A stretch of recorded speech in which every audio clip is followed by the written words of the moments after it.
तो आज अपन स्टार्ट करेंगे। तो देखो कल तक हमने जो है पीरियोडिक टेबल के अंदर एलिमेंट को फिल कर लिया था, ठीक है, और हमने डिस्कस किया था परमाणु क्रमांक के बारे में।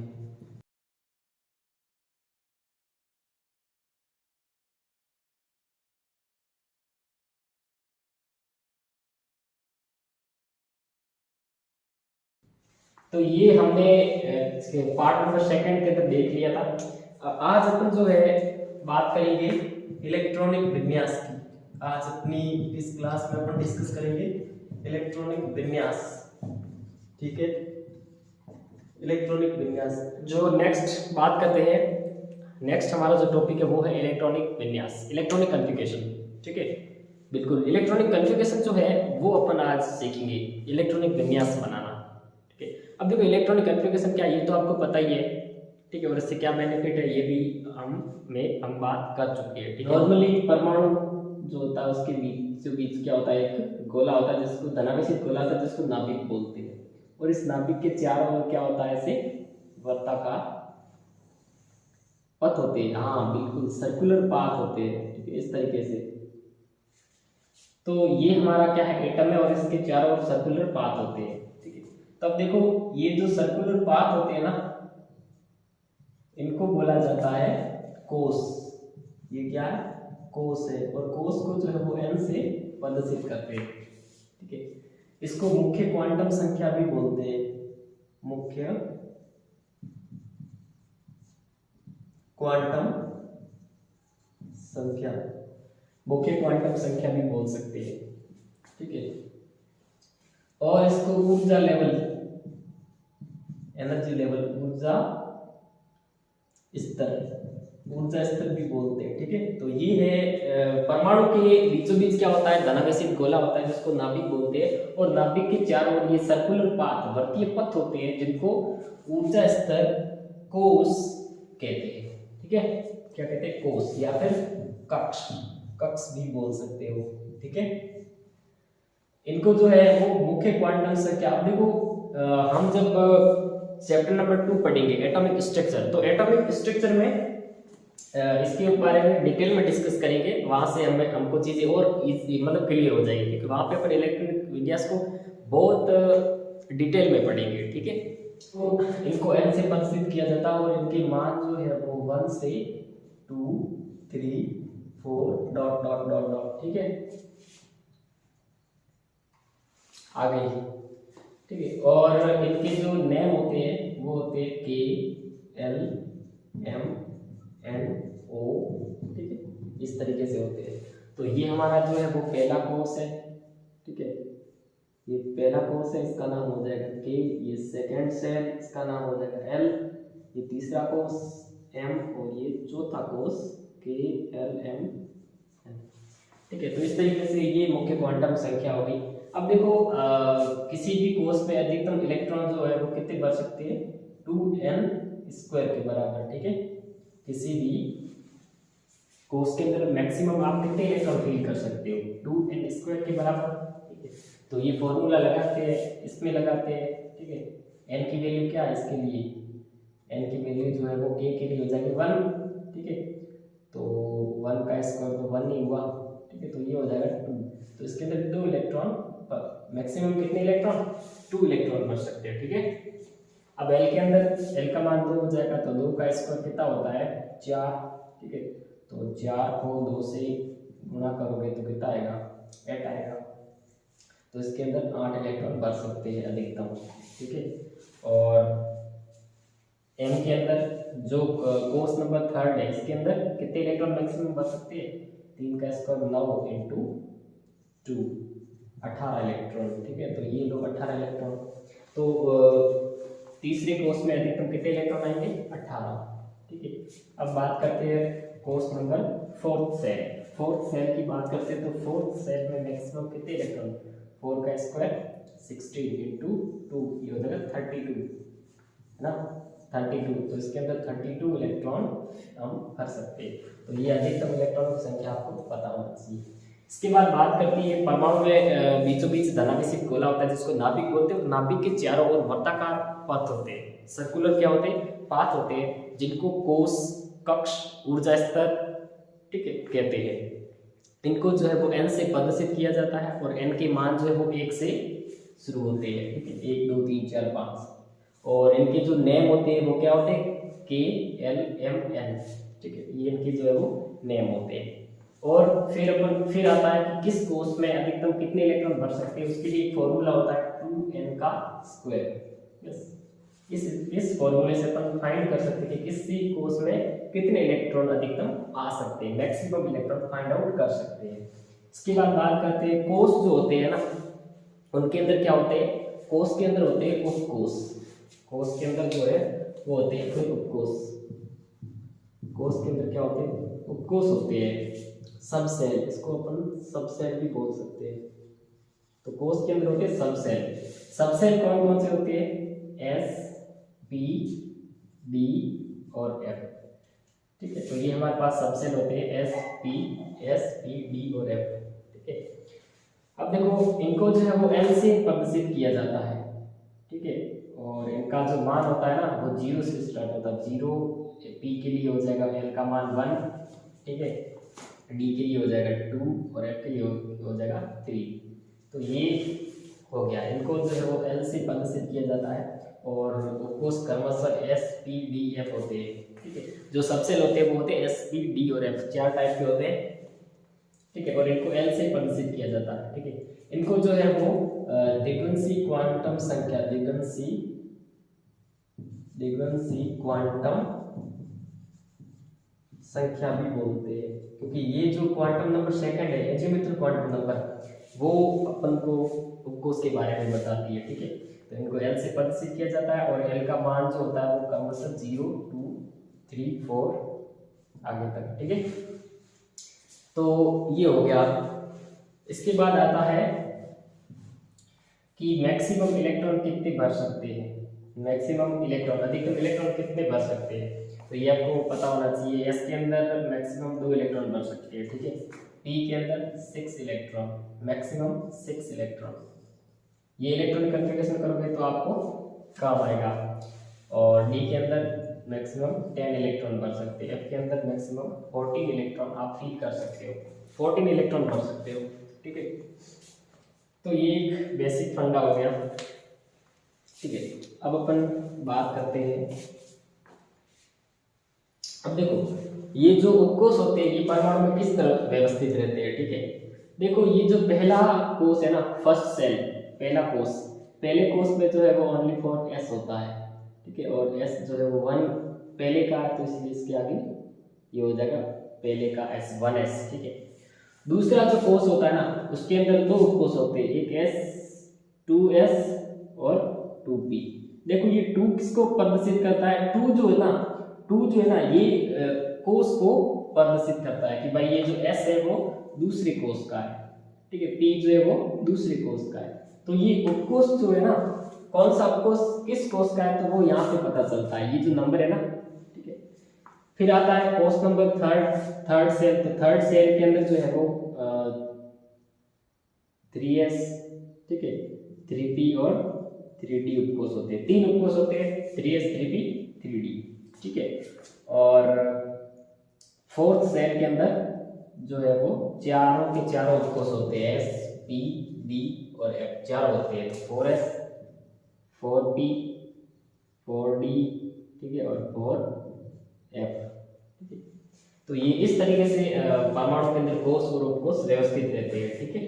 अब परमाणु के अंदर नॉर्मली आप देख सकते हो, नॉर्मली जो ये उपकोष है ना, नॉर्मली उपकोष है, इनका ऑर्डर क्या होता है नॉर्मली, ठीक है। वो देखो परमाणु के अंदर उपकोषों का क्रम। अब देखो परमाणु में उपकोषों का क्रम देखो,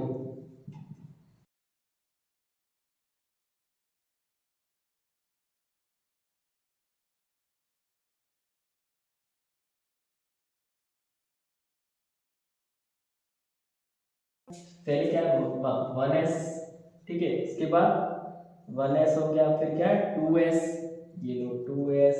उसके बाद कौन सा उपकोष है 2p, उसके बाद 3s 3p 3d, 3s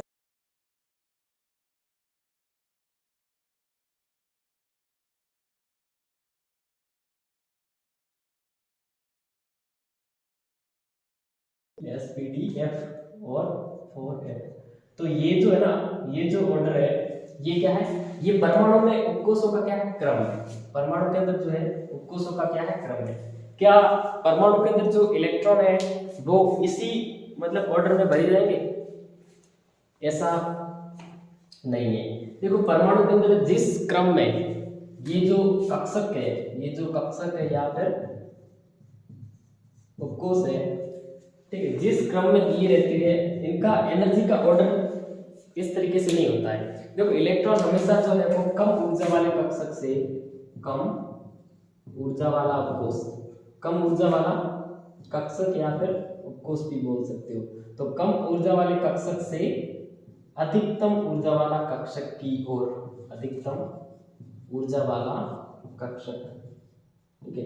तो इलेक्ट्रॉन हमेशा जो है वो लो एनर्जी वाला ऑर्बिटल से मैक्सिमम एनर्जी वाले ऑर्बिटल की ओर फीड होता है। तो इलेक्ट्रॉन हमेशा कम ऊर्जा से अधिक ऊर्जा की ओर बढ़ा जाता है, कम ऊर्जा वाले कक्षक से अधिक ऊर्जा वाले कक्षक की ओर बढ़ा जाता है। लेकिन ये जो है वो जिस ऑर्डर में दिए हुए हैं तो इनकी एनर्जी इसी ऑर्डर में नहीं होती है, ठीक है। इनकी एनर्जी जो है वो कुछ एनर्जी का जो ऑर्डर है वो अलग होता है, एनर्जी का क्रम क्या है, अलग है, ठीक है। तो वो एनर्जी का क्रम जो है वो आप-बाहु सिद्धांत से हमें पता चलता है। कौन से सिद्धांत से? आप-बाहु प्रिंसिपल, आप-बाहु प्रिंसिपल, आप-बाहु सिद्धांत जो है इससे हमें इनकी एनर्जी का ऑर्डर जो है वो पता चलता है। अब देखो हमें ग्राफ बनाएंगे, ठीक है, और उस ग्राफ के बेस पे इनकी एनर्जी का ऑर्डर निकालते हैं, ठीक है।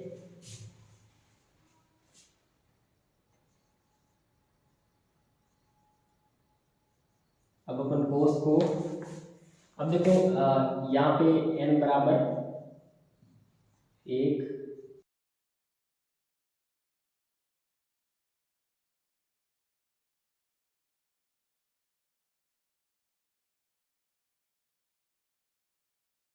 तो ये जो है पहला कोस, दूसरा कोस, तीसरा कोस, चौथा कोस, फिर पांचवा कोस, छठा कोस, सातवां कोस, ठीक है।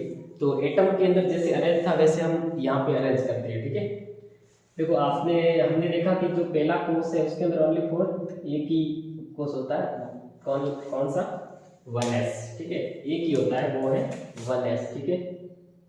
कौन सा होता है, 1s होता है, ठीक है। और जो दूसरा हमारा जो कोस है, दूसरे कोस में दो कोस होते हैं, 2s, ठीक है, और एक होता है 2p, 2s 2p। और हमारा तीसरा जो कोस होता है, तीसरे कोस में 3 कोस होते हैं, 3s, 3p और 3t, ठीक है, 3s 3p 3d, 3s 3p 3d। साथ साथ में आप भी ऐसे ड्रॉ करते जाए।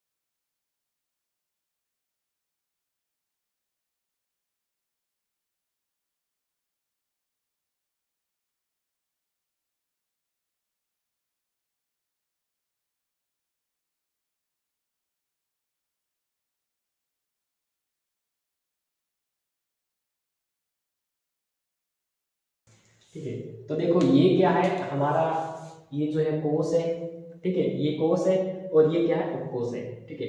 अब इसको जो है वो आप जो उपकोष होते हैं उनकी एनर्जी का ऑर्डर मिलता है, ठीक है। देखो इसको, ठीक है, अब देखो इसके ऊपर ऐसे गोला कर दो ताकि ऐसे सर्कल कर दो, समझने में आसानी होगी।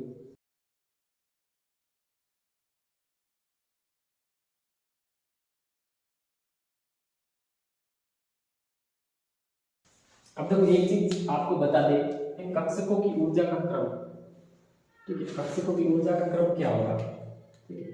अब देखो आपको क्या करना है, ये ऐसे बनाना है, ये क्या है, कोस, ये क्या है, हो गया कोस और ये हो गया उपकोष, ठीक है। तो ये अब देखो जैसे जैसे आप इसमें नीचे की ओर जाओगे ना तो क्या होगा, ऊर्जा बढ़ेगी, ऊर्जा बढ़ेगी। अब इनमें क्या करना, आपको एक त्रिक लाइन बनानी है, ठीक है, ऐसे त्रिक रेखा, इस तरीके से त्रिक रेखा बनानी है, ठीक है। तो इसमें भी सेम ऐसे बनाते रहो, ठीक है। अब जैसे खत्म होती है फिर यहाँ से सेकंड स्टार्ट करो, ठीक है, ऐसे त्रिक रेखाएं बनानी है।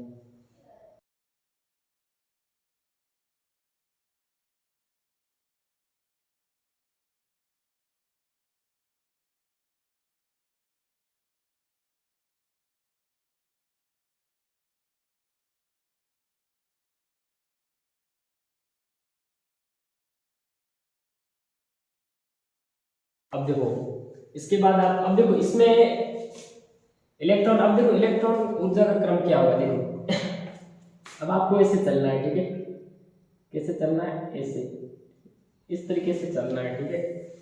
अब आपको ऐसे चलना है। अब जैसे ही आप सबसे पहले इलेक्ट्रॉन किस में भरोगे, 1s के अंदर भरोगे। जैसे ही 1s के अंदर भरोगे, ये स्टार्टिंग पॉइंट है और ये क्या है, एंडिंग पॉइंट है। जैसे ये खत्म होता है सेकंड में आ जाओ, तो इसका स्टार्टिंग पॉइंट ये है, तो फिर इलेक्ट्रॉन इसमें जाएगा, ठीक है, फिर इलेक्ट्रॉन इसमें जाएगा, 2s में जाएगा। जैसे ही 2s में गया, ठीक, यहाँ से ये खत्म हो गया, फिर तीसरा, फिर इलेक्ट्रॉन किस में जाएगा, 3p में, ठीक है, फिर इलेक्ट्रॉन किस में जाएगा, 3s में, सॉरी 2p में जाएगा, फिर 3s में, ठीक है। जैसे फिर यहाँ से फिर किधर चलना है, इधर, फिर इसमें इलेक्ट्रॉन भरोगे, फिर इसमें, ठीक है। उसके बाद क्या करोगे, उसके बाद यहाँ जाओ, फिर इसमें इलेक्ट्रॉन भरो, फिर इसमें जाएगा, उसके बाद इसमें जाएगा, फिर यहाँ से ये एंड हो गया, फिर यहाँ से भरो। देखो ये क्या है, ऊर्जा का क्रम है। जैसे जैसे आप जाओगे नीचे की ओर, ऊर्जा क्या होगी, इंक्रीज करेगी, ठीक है, एनर्जी जो है वो बढ़ेगी, एनर्जी बढ़ेगी, ठीक है। तो ये जो है वो ऊर्जा का क्रम हो गया, ठीक है। अब देखो अपन अब क्या करते हैं, कक्षकों की ऊर्जा का क्रम लिखते हैं, ठीक है। कक्षकों की ऊर्जा का क्रम देखना, बहुत इसमें और उसमें बहुत डिफरेंस आएगा, इसमें और उसमें बहुत डिफरेंस आएगा, देखना। अब देखो कक्षकों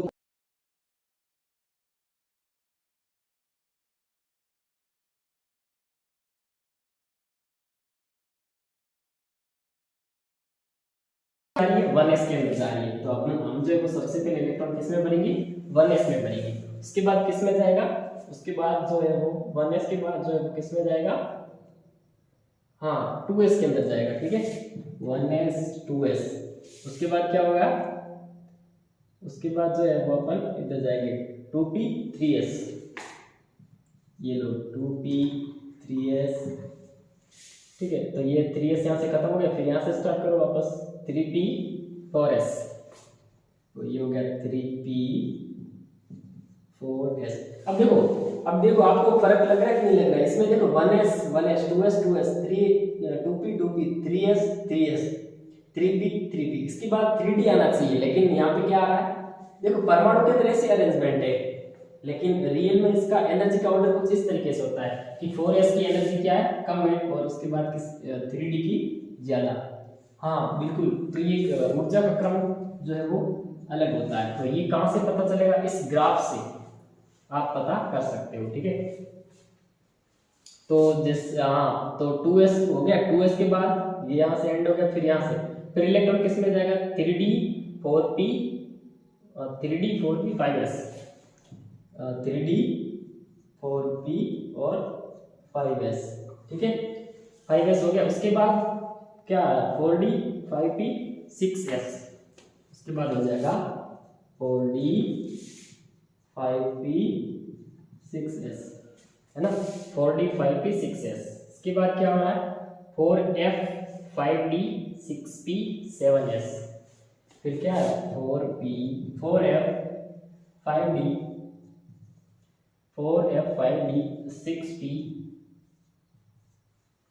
6p हो जाएगा, 4f 5d 6p 7s,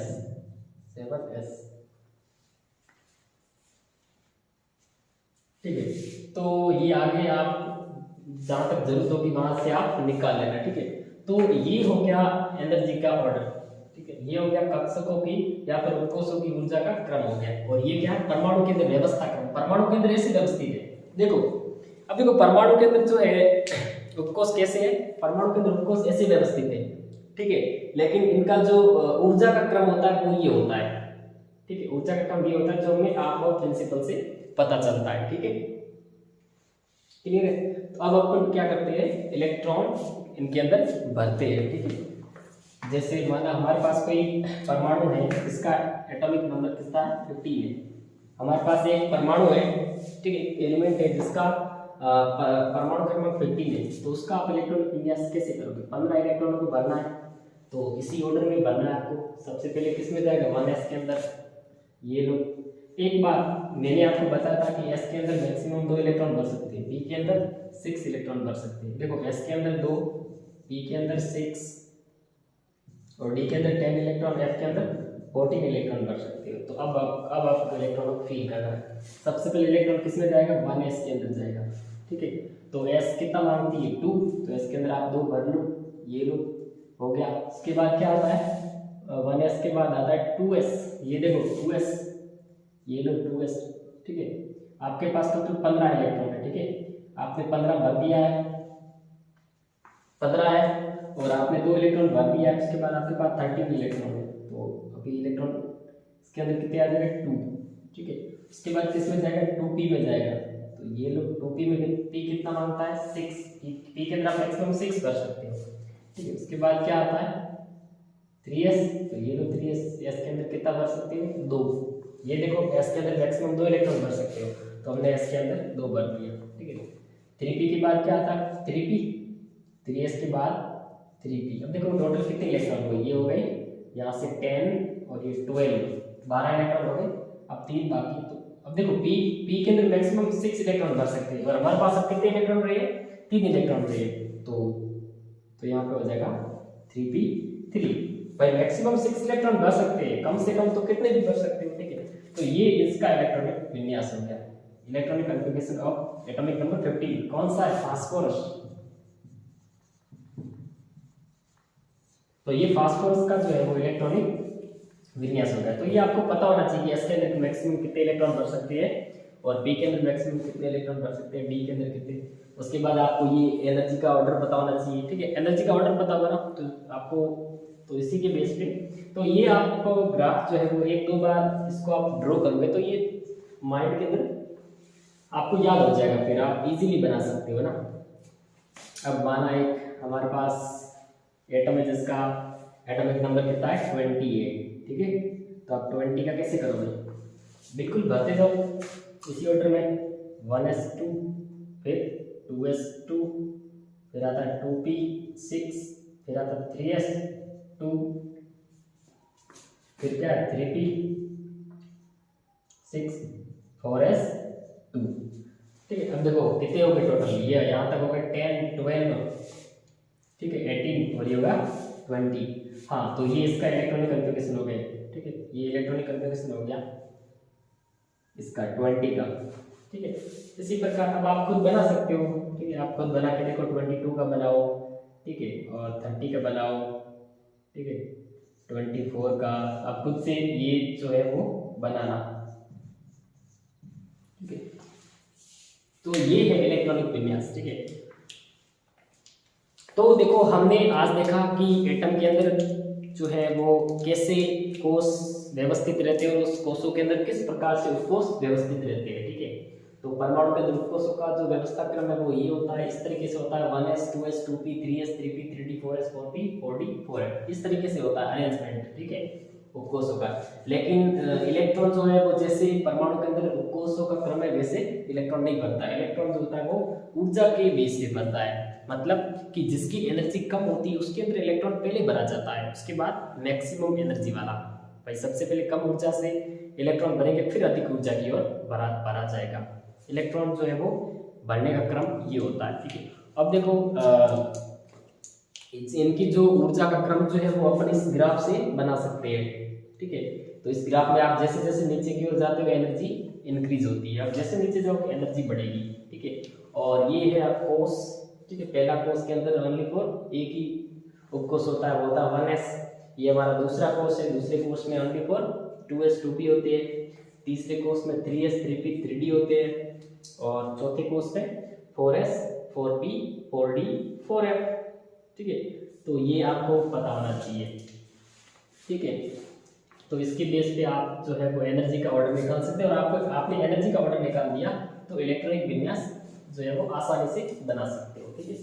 तो आज की जो क्लास थी उसमें हमने सीखा कि किस तरीके से जो है वो रिएक्शन बनाने का एक नॉर्मल कॉन्सेप्ट पैटर्न है ना, एक हिंट, एक पैटर्न है जिसके बेस पे केमिकल रिएक्शंस कैसे होती है वो आपने सीखा। अब देखो ये कॉन्सेप्ट जो है वो आपका क्लियर होगा ना कि रिएक्शन कैसे बनाना है, कैसे वैलेंसी जो है वो डिस्ट्रीब्यूट होती है, किस तरीके से कंपाउंड के जो प्रकार होते हैं, आयनिक है कि सहसंयोजी है, ये आपको पहचानना आ गया तो आपको फिर आगे रिएक्शन में कोई दिक्कत नहीं होगी, फॉर्मूलाज वगैरह रटने नहीं पड़ेंगे। आप खुद से आइडिया लगा के यदि आपका कॉन्सेप्ट क्लियर है, वो पैटर्न क्लियर है, ये जो हमने करवाया वो पैटर्न यदि आपको क्लियर है तो आप खुद से बना सकते हो, ठीक है। कन्फिगरेशन नॉर्मली इलेक्ट्रॉनिक कन्फिगरेशन जो है वो कैसे अपन किसी भी एलिमेंट का निकालते हैं वो देखा। अब अपन जो हमारी जो नेक्स्ट क्लास होगी, नेक्स्ट क्लास में हम जो पढ़ेंगे आयंस जो होते हैं ना, आयंस उनका इलेक्ट्रॉनिक विन्यास कैसे करना वो सीखेंगे।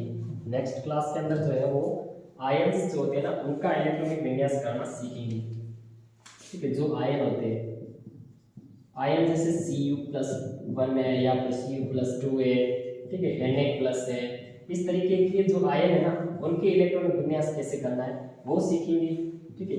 और जो अपवाद होते हैं ना, जो अपवाद होते हैं, जो एक्सेप्शन केस होते हैं, इलेक्ट्रॉनिक कॉन्फ़िगरेशन के जो एक्सेप्शन केस होते हैं उसके बारे में भी अपन डिस्कस करेंगे। आयंस के इलेक्ट्रॉनिक विन्यास जो है वो कैसे करना है वो भी सीखेंगे। और साथ साथ में जो क्लास 9th के अंदर 10th के अंदर आप इलेक्ट्रॉनिक विन्यास करते थे ना, जैसे 2 8 80 इस तरीके से, ये जो है ओल्ड सिस्टम में, कौन सा है, ओल्ड सिस्टम इलेक्ट्रॉनिक कॉन्फ़िगरेशन, ठीक है, ओल्ड सिस्टम, ठीक है। तो ये ओल्ड सिस्टम से इलेक्ट्रॉनिक कॉन्फ़िगरेशन जो है आपको करना भी नेक्स्ट क्लास में अपन सीखेंगे। इसको बोलते हैं बोर बरी योजना या फिर बोर बरी स्कीम से इलेक्ट्रॉनिक कॉन्फ़िगरेशन करना। तो ये हमारा नेक्स्ट क्लास का पार्ट होगा जिसमें अपन ओल्ड सिस्टम से कैसे करते हैं। और ये जो हमने इलेक्ट्रॉनिक विन्यास किया था ना अभी, ये जो है वो कौन सा था, न्यू सिस्टम था। इसको ये जो है वो क्वांटम इलेक्ट्रॉनिक विन्यास है, कौन सा है,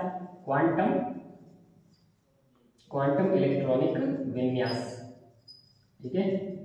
ये जो अभी हमने सीखा ये था क्वांटम इलेक्ट्रॉनिक विन्यास, क्वांटम थ्योरी के बेस पे।